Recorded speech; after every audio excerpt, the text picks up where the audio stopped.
ঢাকা বিশ্ববিদ্যালয়ের বিজনেস ফ্যাকাল্টিতে এখন আমরা কথা বলছি, ভিডিও করার চেষ্টা করছি যে ঢাকা বিশ্ববিদ্যালয়ের সি ইউনিটের ভর্তি পরীক্ষা 8 ফেব্রুয়ারি 2025। আর সময় আছে মাত্র আমাদের 7 দিন বা 6 দিনের মতো। এখানে বেশি কথা বলার নেই, তোমাকে ইংরেজিতে অবশ্যই সিরিয়াসলি এখানে প্রিপারেশনটা নেওয়া লাগবে। ম্যানেজমেন্ট, মার্কেটিং, অ্যাকাউন্টিং এগুলো অবশ্যই বিজনেস ফ্যাকাল্টির আলাদা করে স্পেশাল সাবজেক্ট, এগুলোও রিটেন আছে আলাদা করে, এমসিকিউ পার্টে আলাদা করে সবগুলা 12 নম্বর করে আছে।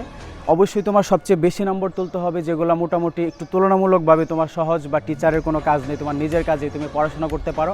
যেমন ম্যানেজমেন্ট, মার্কেটিং এগুলোতে তোমার সবচেয়ে বেশি নম্বর তুলতে হবে। ইংলিশে পাস তো অবশ্যই করতে হবে।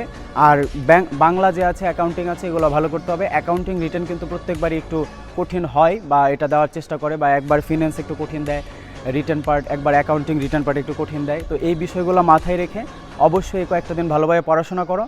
স্বপ্ন বাস্তবায়ন করার আগে স্বপ্ন দেখতে হবে। এখানে এত কিছু বারবার বলার কিছু নেই, যত দিক নির্দেশনা দেওয়ার, কীভাবে পড়াশোনা করতে হবে, কোন সাবজেক্ট। ইংরেজি নিয়ে অসংখ্য কথা বলা হয়েছে যে সি ইউনিট ইংরেজিতে কেন পাস করতে হবে।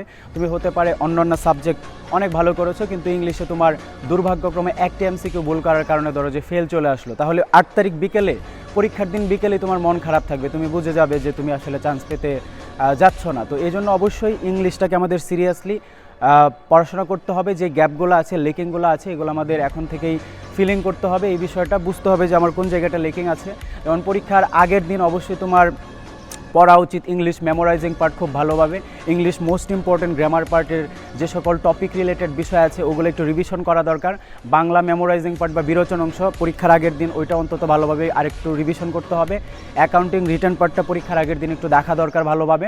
আর বাকিগুলো তুমি 2-3 দিন আগ পর্যন্ত পড়লেও কোনো সমস্যা নেই, মানে 2 দিন আগে পড়েছো কিন্তু 2 দিন পরে আর না পড়লেও কোনো সমস্যা নেই। সো এখন বিষয় হচ্ছে যে অবশ্যই এই কয়েকটা দিন খুব ভালোভাবে কাজে লাগাতে হবে। তুমি হয়তো বা এতদিন কীভাবে পড়াশোনা করেছো সেটা তুমি ভালো জানো, বাট এখন যদি তুমি 15 ঘন্টাও পড়াশোনা করো কোনো সমস্যা নেই।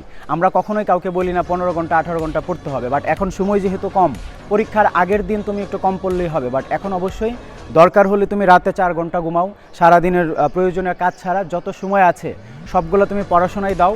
15-16 ঘন্টা করে পড়াশোনা করো এবং তোমার জন্য সেটা ভালো হতে যাচ্ছে।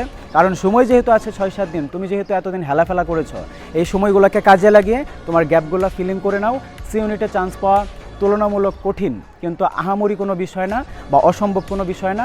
ডিটারমিনেশন থাকলে তোমারও চান্স হবে ইনশাল্লাহ আমাদের এই বিজনেস ফ্যাকাল্টিতে।